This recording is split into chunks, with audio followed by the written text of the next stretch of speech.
네, 반갑습니다. 동신초등학교 교사 선호스입니다.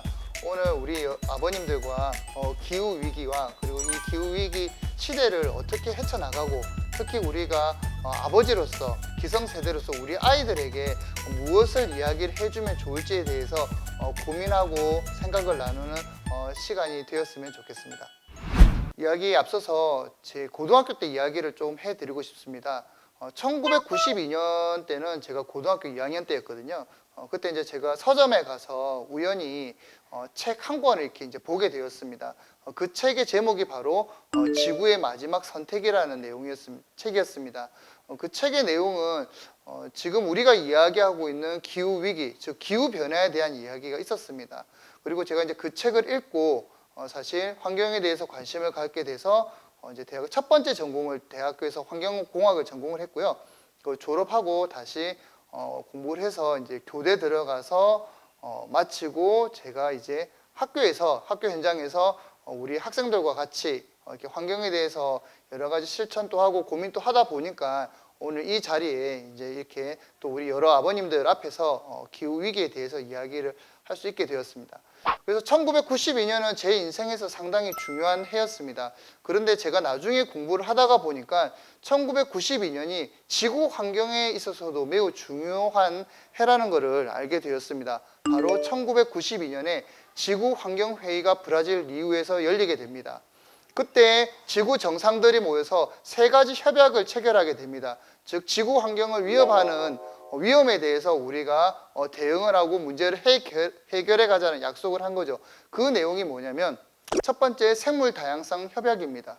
그리고 두 번째가 사막화 방지 협약입니다. 그리고 세 번째가 놀랍게도 우리가 지금 이야기하고 있는 기후 변화 협약입니다. 이 말은 저희가 지금 맞닥뜨리고 있는 이 기후 위기라는 문제가 불과 몇 년 전에 일어났던 새로운 문제가 아니라 이미 30년 전에 수많은 전문가와 각국의 정상들이 인지하고 있었다는 부분이라는 겁니다. 그래서 저희가 지금 이 문제를 저희가 인식을 했을 때 충분한 시간이 있는 것이 아니라 이제는 얼마 남지 않은, 그러니까 불로 치자면 초기가 아니라 불이 이제 아주 이렇게 커지기 직전에 있기 때문에 저희가 많은 언론에서 뉴스마다 저희가 기후 위기가 나오는 것입니다. 특히 1919년에는 그레타 툰베리라는 그 한 소녀의 그 금요 결석 시위와 수많은 청소년들이 기후 위기에 대해서 우리 기성세대 어른들에 대한 적극적인 행동을 촉구하기도 했었습니다. 특히 우리나라에서도 그런 움직임이 많았었는데 그때 이제 많이 우리 아이들이 학생들이 이야기했던 것이 학교에서 우리는 환경교육을 제대로 배운 적이 없다. 기후위기에 대해서 배운 적이 없다라고 합니다. 하지만 사실은 그렇지가 않습니다. 지금 보시는 이 그 사진 속에 이거는요, 우리 부산 태종대에 가면 자연보호 헌장비가 있습니다. 국가에서 자연보호를 위해서 전 국민이 국가가 힘을 모으자라고 이런 내용인데 놀랍게도 이게 언제 만들어졌냐면 1978년에 만들어졌습니다. 그러면 이미 우리는 나라에서부터 환경보호, 자연보호를 40년 전부터 이야기를 했었고요. 그래서 이제 조금 차이는 있지만 큰 흐름으로 보면 1970년대 말에는 저희가 보통 자연보호를 이야기를 했죠. 그래서 뭐 나무를 꺾지 마라, 잔디밭에 들어가지 마라, 쓰레기 버리지 마라. 그리고 1980년대 초반에는 공해 추방이라는 이름으로 해서 이렇게 여러 가지 이제 공장에서 나오는 폐수나 매연에 대해서 국민적 관심이 높았습니다. 그리고 이제 그게 조금 더 와서 2000년대에는 저희가 이제 생태 교육이라는 부분이 이야기가 있었고요. 그리고 이제 그 다음 정부에서는 녹색 성장, 그리고 그 다음 정부에서는 지속 가능 발전, 그리고 현 정부에서는 탄소 중립이라고 이야기를 하고 있습니다. 그리고 거기에서 많은 실천들을 저희가 이야기를 하고 있고 또 많은 분들이 하고 있습니다. 자, 그런데 저는 여기서 조금 걱정스러운 부분이 지금의 우리가 맞닥뜨리고 있는 흔히 기후 위기라고 이야기하는 이 환경 문제는 이전에 나왔던 환경 문제와는 사뭇 다르다는 데 가장 큰 차이점이 있습니다. 저는 이제 이거를 크게 생태적 위기라고 저는 이야기를 하고 싶거든요. 지금 우리 지구는 사실 수많은 생명들이 아주 오랜 기간부터 살아오고 있습니다. 저희가 그 말은 저희가 지구가 생명이 살아갈 수 있는 조건이 갖춰졌다는 거죠. 하지만 우리 바로 옆에 있는 금성 같은 경우에는 금성의 평균 기온이 460도입니다. 그리고 바로 우리 바깥쪽에는 화성은 반대로 영하 52도입니다. 근데 우리 지구 평균 기온은 15도 내외가 유지가 되면서 하는데, 그러면 이 세 행성은 큰 차이가 없음에도 불구하고 왜 이렇게 큰 차이가 나느냐? 그게 바로 우리가 온실가스라고 하는 6가지의 기체들이 태양으로부터 들어오는 이 에너지를 반사되어 나갈 때 그냥 보내지 않고 일부를 저장하면서 마치 비닐하우스처럼, 온실처럼 우리 지구를 따뜻하게 보온을 해줍니다. 이거를 저희가 이제 온실 효과라고 하고요. 이 온실 효과 때문에 우리 지구는 생명이 살아갈 수 있는 기온이 유지가 되는 거죠. 그리고 이뿐만 아니라 어떤 공기의 양이라든지 아니면 저희가 그 해수 바닷물의 농도라든지, 자, 이런 부분들이 사실 가만히 두면 한쪽으로 치우쳐야 되는데 마치 우리 생명이 이렇게 유지가 되듯이 일정하게 유지가 되고 있습니다. 자, 그것은 어떻게 해서 그렇게 되냐면, 제가 생태계라는 말은 참 많이 씁니다. 근데 사실 이 생태계가 뭡니까? 라고 하면 보통 뭐 자연이죠, 환경이죠, 뭐 이렇게 하는데 저희가 그 부분을 조금 정리를 하고 가겠습니다. 여기 이제 그림에 보시면 이렇게 화면 한쪽에 이렇게 초식 사슴이 있습니다. 그러면 이 사슴 한 마리를 두고 저희는 뭐라고 하냐면 개체라고 이야기합니다. 그리고 그 같은 종들이 모여 있는 거를 저희는 개체군이라고 합니다. 그리고 다른 종들이 함께 어울려 있는 거를 저희는 군집이라고 합니다. 이 군집은 동물만 들어가는 것이 아니라 식물, 그 다음에 곰팡이와 같은 균류, 각종 생명이 가진 모든 것들을 다 저희가 집합을 하는 겁니다. 그리고 이 살아있는 이 군집들이 이제 생명이 없는 태양이나 물이나 바위나 토양이나 이런 것과 함께 어우러져 있는 것을 바로 저희가 생태계라고 이야기를 합니다. 그러면 지구가 이렇게 일정하게 아까 말씀드린 기온이나 뭐 공기, 그 다음에 바닷물의 염분 농도, 이런 수많은 것들이 일정하게 유지가 되는 거는 생물과 비생물, 이 두 가지가 서로 상호작용을 하면서 적절하게 균형을 맞춰주고 있는 겁니다. 그러니까 한마디로 핵심이 균형을 계속 유지를 시켜주고 있다는 거죠. 근데 저희가 지금 살고 있는 이 시대는 이 두 가지 모두가 다 한마디로 긴급 상황에 들어간 거죠. 먼저 생물 저희가 생물 멸종의 생물 대멸종이라고 해서 전체 생물종의 70~80%가 사라질 것이라고 이야기한 생물 대멸종 위기에 이미 진입을 했습니다. 그리고 두 번째로는 비생물, 그러니까 환경적인 요소에서 바로 기후 위기죠. 그러니까 지구 평균 기온이 일정하게 유지되는데 그게 이제 무너지면서 계속 오르기 시작을 한다는 겁니다. 그래서 제가 말씀드린 생태 위기는 바로 생물 대멸종 위기, 그리고 기후 위기, 이 두 가지가 되겠습니다. 그러면 이러한 두 위기는 기존의 것과 어떻게 차이가 나느냐?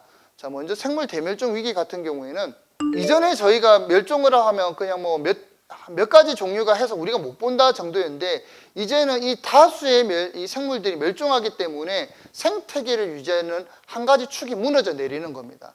그래서 만약에 생물이 없어지면 지구는 이렇게 다양하게 아까 말씀드린 이런 게 유지가 될 수 없죠. 예를 들어서 이산화탄소를 흡수하고 배출하면서 그 농도를 조절해 주는 것이 육지에서는 나무와 같은 식물이고요. 바다에서는 식물성 플랑크톤이나 또는 이렇게 각종 어류들이 그런 역할을 해주는데, 지금 잘 아시겠지만 시간이 갈수록 이게 다 줄어들면 결국 그 조절을 해줄 수가 없다는 겁니다. 그리고 그 생물 대멸종이 이제 100년에서 수백 년 내에 일어날 거라고 이야기를 하고 있습니다. 그리고 두 번째로는 이제 바로 기후 위기입니다. 사실 오늘 제가 말씀드리려고 하는 가장 핵심적인 부분인데, 첫 번째로 기후 위기의 속도가 너무나 빠르다는 겁니다. 지금 화면에 보시면 그래프가 있는데, 지금 보시는 그래프는 2000년 전부터 2000년까지의 지구 평균 기온 폭을 나타내는 겁니다.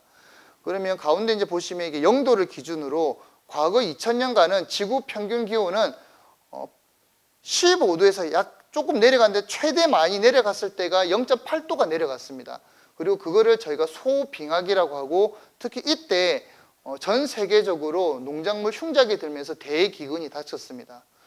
저희가 뭐 1도, 2도 하니까 크게 느껴지지 않겠지만 지구 평균 기온은 우리가 생활 속에서 쓰는 기온과 이렇게 많이 달라서, 지금 현재 기준으로 저희가 지구 평균 기온이 4도가 내려가면 빙하기가 오게 되는 거죠. 빙하기가 오게 되면 현재로부터 이제 눈이 녹지 않고 쌓이니까 그게 1000m까지 쌓이고, 그리고 태평양이 얼어붙어서 저희가 걸어서 미국까지 갈 수 있게 되는 겁니다.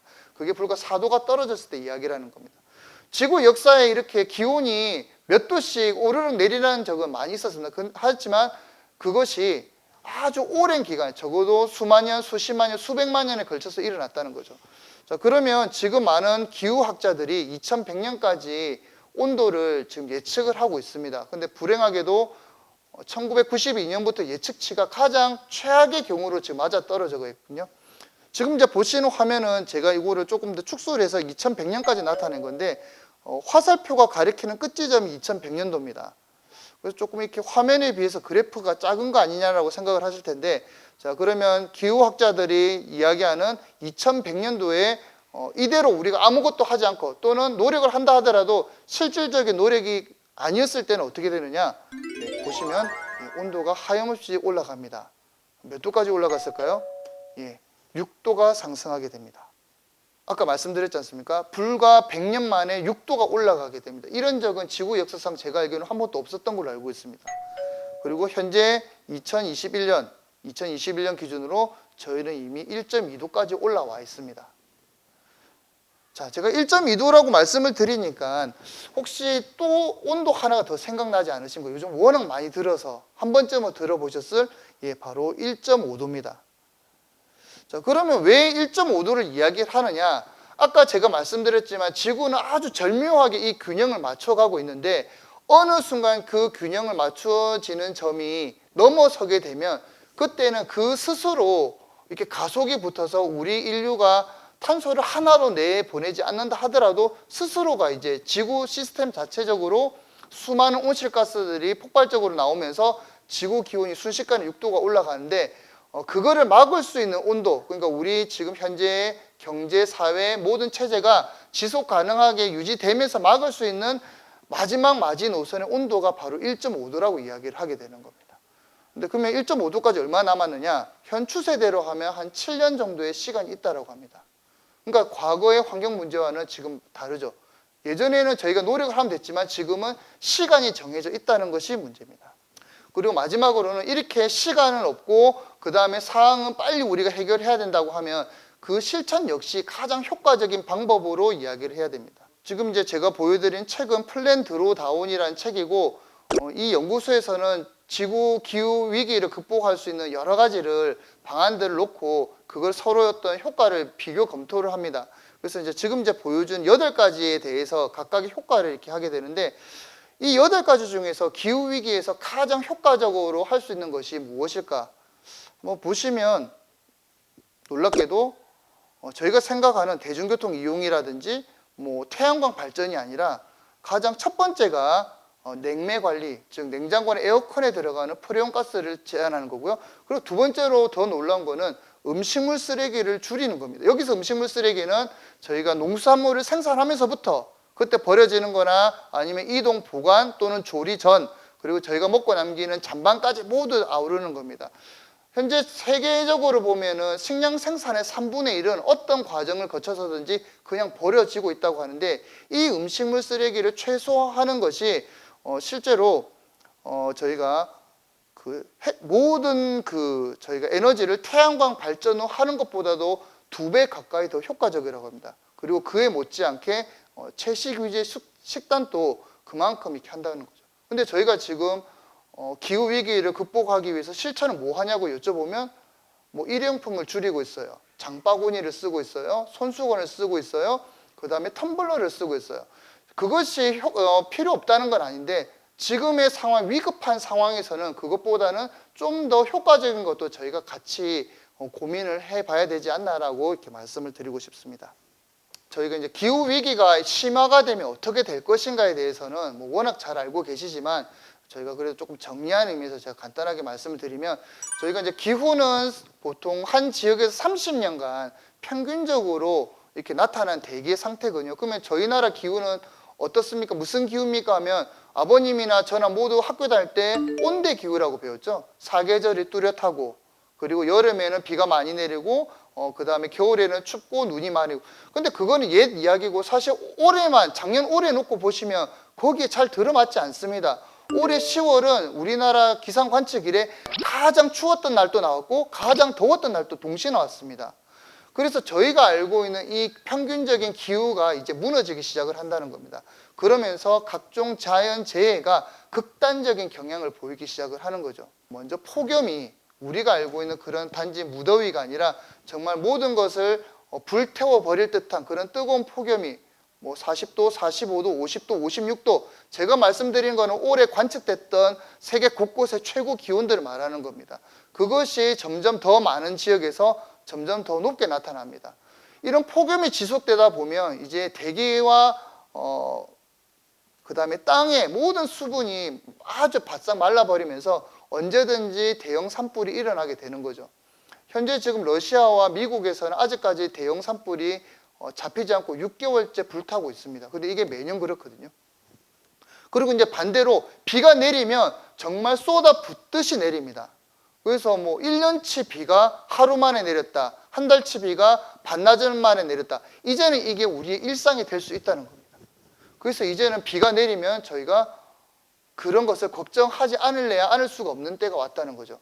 그리고 우리 부산은 특히 해마다 태풍이 뭐 두세 차례 지나가는데 그 태풍이 강도나 또는 그 규모 역시 점점 더 커진다고 이렇게 저희가 이야기를 하고 있습니다. 그리고 이제 가장 특히 우리 부산과는 관계되는 부분이 지구 평균 기온이 올라가면서 남극과 그린란드에 있는 이 빙하들이 녹아내리면서 이제 해수면이 오르게 되는 거죠.